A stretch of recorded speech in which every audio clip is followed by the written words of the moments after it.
तो गाइस आज मैं एक्सप्लेन करूंगा मार्शल यूनिवर्स सीजन 11 एपिसोड 59 के नॉवेल को।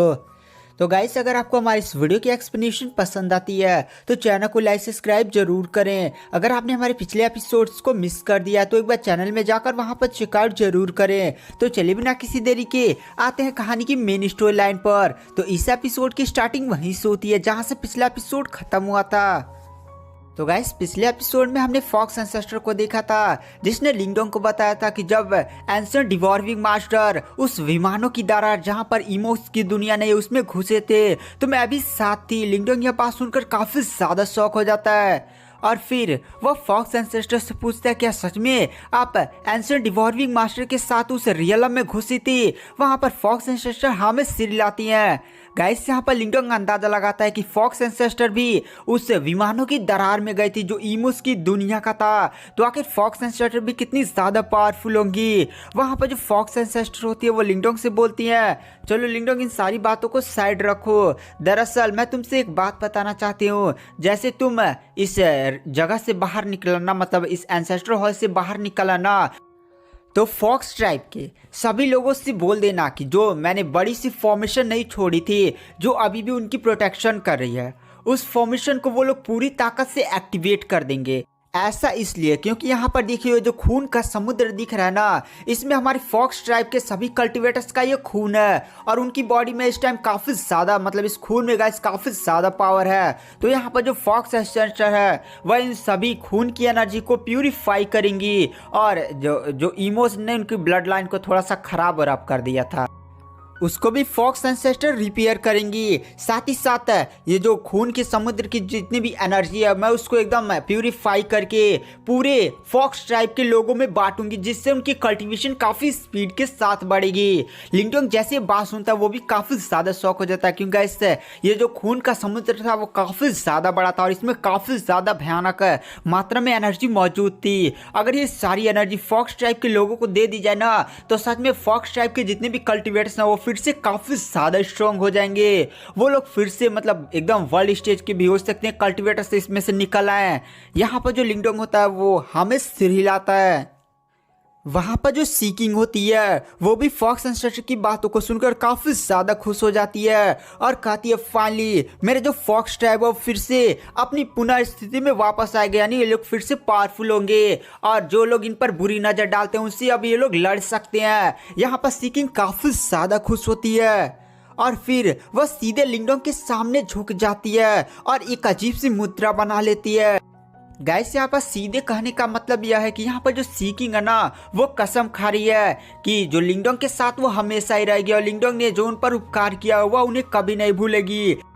साथ ही साथ अगर फॉक्स ट्राइब की कभी भी जरूरत लिंगडोंग को पड़े ना तो वो हमसे बेझिझक मदद मांग सकता है। साथ ही साथ जो सीकिंग है वो लिंगडोंग का हमेशा ही पीछा करेगी जिस तरह से फॉक्स एंसेस्टर ने किया था। मतलब गाइस फॉक्स एंसेस्टर ने हमेशा ही एंशिएंट डिवॉर्विंग मास्टर के साथ रहा करती थी उसी तरह से वहां पर जो फॉक्स एंसेस्टर होती है वो भी इस मुद्रा को देखकर काफी ज्यादा शौक होती जाती है क्योंकि गाइस यह इनके फॉक्स टाइप की एक स्पेशल मुद्रा थी जो 2 ही बार केवल दिखाया गया था। पहली बार इस फॉक्स एंसेस्टर ने एंशिएंट डिवॉर्विंग मास्टर के सामने खाया था और दूसरी बार यहाँ पर सीकिंग कर रही है। तो यहाँ पर फॉक्स एंसेस्टर भी समझ जाती है मतलब उसको ऐसा लगता है कि शायद सीकिंग लिंगडोंग को पसंद करती है। वहां पर जो गाइस लिंगडोंग होता है वो सीकिंग को उठाता और कहता है अरे सीकिंग ये तो मेरा कर्तव्य था। उसके बाद गाइस वहां पर जो फॉक्स एंसेस्टर होती है वो सीकिंग से बोलती हैं सीकिंग क्या तुम विरासत पाने के लिए तैयार हो। वहां पर जो सीकिंग होती है वो हमें सिर हिलाती है तो वहां पर फॉक्स एंसेस्टर बोलती है तो ठीक है मेरे पीछे आओ। उसके बाद गाइस वहां पर जो फॉक्स एंसेस्टर होती है वो अपनी पावर्स का यूज करने लगती है और हमने वहां पर एक काफी ज्यादा बड़ा सा कंकाल नहीं देखा था जो हमने जैसे लिंगडोंग इस एंसेस्टर हॉल में आता सीकिंग ने और साथ ही साथ लिंगडोंग ने एक बड़ा सा कंकाल देखा था। तो वो जो कंकाल होता ना वो पूरी तरह से समझे पिघलने उगलने लगता है और वहां पर एक पुल बनाता है ऐसे समझे ऐसे वो खून वाला समुद्र नहीं बल्कि एक साइड से एक पुल बनाता है और उस पुल से काफ़ी ज़्यादा भयानक आबा रिलीज हो रही होती है। वहाँ पर जो फॉक्स एंसेस्टर होती है वो अपनी विरासत और अपनी कुछ पावर्स उस पुल में डाल देती है, जिसके कारण पुल की और भी ज़्यादा पावर बढ़ जाती है। वहाँ पर जो फॉक्स एंसेस्टर होती है वह कहती है तो ठीक है, अब तुम पुल के अंदर जाओ सीकिंग, और यहाँ पर मेरी विरासत पाने की कोशिश करो और जितनी भी पावर्स इस पुल से तुम्हें मिलती है उन सभी को एब्जॉर्व करने की पूरी तरह से कोशिश करना। और जब तुम इस पुल से बाहर निकलोगी तुम्हारी पावर काफी ज्यादा बढ़ जाएगी। गैस हो सकती है जब सीकिंग ने इस पुल से बाहर निकले तो उसकी कल्टीवेशन वर्ल्ड स्टेज तक भी पहुंच सकती है, लेकिन गैस इस विरासत को पाने में सीकिंग को काफी ज्यादा समय लगने वाला है। मिनिमम 2 महीने भी लग सकते हैं, 3 महीने भी लग सकते हैं, ये तो डिपेंड करता है सीकिंग की क्षमताओं पर। उसके बाद गाइस जो सीकिंग होती है वो विरासत पाने के लिए अब चली गई होती है। यहाँ पर जो फॉक्स एंसेस्टर होती है वो मुस्कुराते हुए लिंगडोंग की तरफ देखती हैं और कहती हैं, सच में लिंगडोंग तुम काफी ज्यादा टैलेंटेड हो, तुम्हारे पास 2-2 पैतृक प्रतीक है। तो मैं तुम्हें एक बात बोलना चाहती हूँ, क्या तुम एंशिएंट डिवॉल्विंग मास्टर की विरासत पाना चाहोगे? लिंगडोंग यह शब्द सुनकर काफी ज्यादा शौक हो जाता है और कहता है, क्या एंशिएंट डिवॉल्विंग मास्टर की विरासत?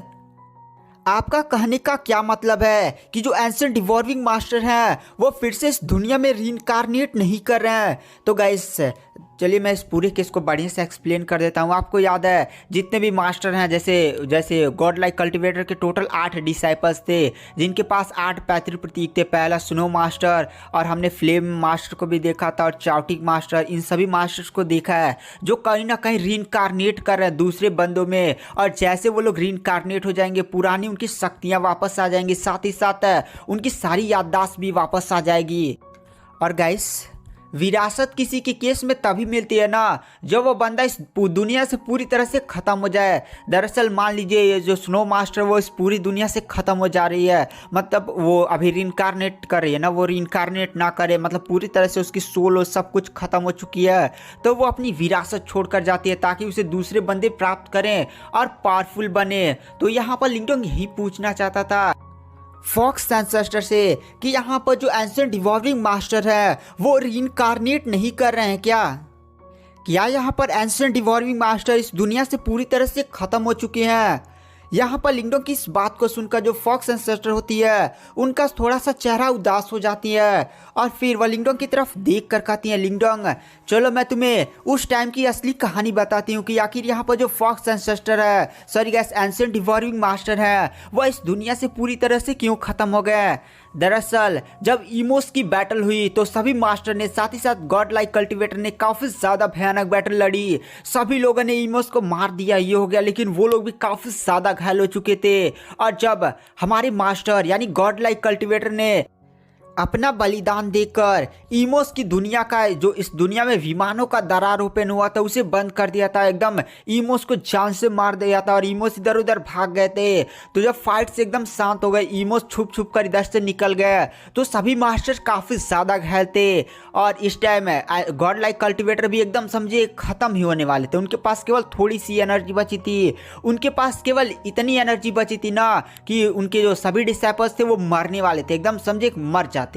लेकिन गॉड लाइक कल्टिवेटर के पास केवल इतनी एनर्जी बची थी कि केवल वह एक ही बंदे को रिवाइव कर सकते थे। सॉरी गैस, एक बंदे को रिवाइव नहीं बल्कि एक बंदे को फिर से रीइंकार्नेशन के लिए भेज सकते थे। टोटल 8 लोग थे, तो अब यहाँ पर गॉड लाइक कल्टिवेटर को चुनना था कि वह किसे रीइंकार्नेशन के लिए भेजे। तो यहाँ पर सभी लोगों ने कहा कि स्नो मास्टर को चूज किया जाए क्योंकि स्नो मास्टर काफ़ी ज़्यादा उनमें से टैलेंटेड थी और एंशिएंट टाइम में ऐसा माना जाता था कि जो स्नो मास्टर है वही गॉड लाइक कल्टिवेटर को लेवल को अचीव कर सकते थे। इसलिए सभी 8 बंदे थे, मतलब 8 मास्टर थे, तो 7 लोगों ने कहा कि स्नो मास्टर को रिवाइव किया जाए। और गाइस स्नो मास्टर कोई और नहीं बल्कि इंगुआनवन है, तो सभी लोगों ने कहा था कि स्नो मास्टर को रिवाइव किया जाए। तो गॉड लाइक कल्टिवेटर भी मरते मरते स्नो मास्टर को रीइंकार्नेशन में भेज देते हैं। अब बचे थे टोटल 7 मास्टर्स। 7 मास्टर भी अब समझे इस दुनिया से खत्म ही होने वाले थे क्योंकि इससे इन लोग इतना ज़्यादा घायल हो चुके थे ना कि इनकी हाथ उठाने की भी पावर नहीं थी। तो ये लोग अपनी पावर्स का मतलब अपने आप को रिकवर करके रीइंकार्नेशन में अपने आप से नहीं जा सकते थे, मतलब ऐसे चोटिल लोटिल हुआ था। तो यहाँ पर लिंगडोंग इस बात को सुनकर फिर से फॉक्स एंसेस्टर से बोलता है, लेकिन यहाँ पर वो 7 मास्टर्स फिर से रिवाइव कैसे हुए, मतलब फिर से वो लोग रीइंकार्नेशन में कैसे गए। मैंने यहाँ पर फ्लेम मास्टर, चावटिक मास्टर, इन सभी मास्टर को देखा है जो रीइंकार्नेट कर रहे हैं, ये कैसे हुआ। तो यहाँ पर जो फॉक्स एंसेस्टर होती हैं वह कहती हैं उस टाइम 7 मास्टर्स बचे हुए थे, जिनमें से यहाँ पर जो एंशिएंट डिवॉर्विंग मास्टर थे यानी मेरे बंदे, समझे उनकी कंडीशन थोड़ी सी अच्छी थी, यानी उनके पास इतनी पावर्स बची हुई थी कि वह खुद से अपने आप को रीइंकार्नेट कर सकते थे। लेकिन बचे 6 मास्टर्स, वो लोग तो समझे एकदम खत्म ही होने वाले थे।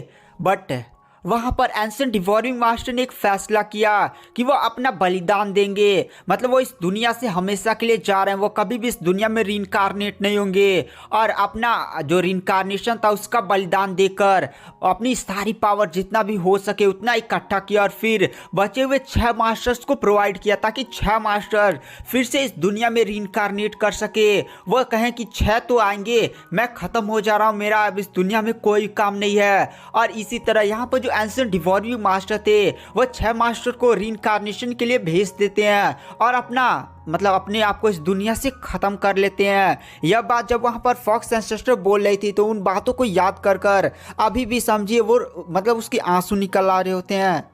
वहां पर गाइस जो फॉक्स एंसेस्टर होती हैं वो अपने आप को फिर से शांत करती है और फिर लिंगडोंग से बोलती है, लिंगडोंग ये हुआ था जिसके कारण यहाँ पर जो अब एंशिएंट डिवॉर्विंग मास्टर है वो इस दुनिया से चले गए और वो कभी भी इस दुनिया में रीइंकार्नेट नहीं कर सकते। लिंगडोंग भी इस बात को सुनकर काफी ज्यादा शॉक हो जाता है और फॉक्स एंसेस्टर बोलती हैं तो यही कारण है कि यहाँ पर जो एंशिएंट डिवॉर्विंग मास्टर है उनकी भी विरासत मौजूद है। वहाँ पर जो लिंगडोंग होता है वो फॉक्स एंसेस्टर की बातों को सुनता और कहता है, आई थिंक आपके पास एंशिएंट डिवॉर्विंग मास्टर की विरासत नहीं होनी चाहिए, मैंने सही कहा ना। तो वहाँ पर फॉक्स एंसेस्टर भी बोलती हैं हाँ, एंशिएंट डिवॉर्विंग मास्टर की विरासत मेरे पास नहीं है। दरअसल मैं तुम्हें सुराग दे सकती हूँ जहाँ पर तुम इस विरासत को ढूंढ सकते हो। दरअसल ये जो एंशिएंट डिवॉर्विंग मास्टर की विरासत है वह विरासत इसी डीमन सी में मौजूद है और जहाँ पर मौजूद है उसका नाम है डिवॉर्विंग पैलेस। और जो डिवॉर्विंग पैलेस है ना वो समझो इस डीमन सी में लगातार घूमता रहता है, उसकी लोकेशन एक फिक्स नहीं रहती है और उसको ढूंढना इतना आसान भी नहीं है। तो गाइस आज की वीडियो की एक्सप्लेनेशन को यहीं पर एंड कर देते हैं। वीडियो पसंद आए तो चैनल को लाइक सब्सक्राइब जरूर करें। Thank you, bye bye. Next episode के लिए चैनल को लाइक सब्सक्राइब जरूर कर सकते हैं। मैं जल्द से जल्द एपिसोड डालने की कोशिश करूँगा। Thank you.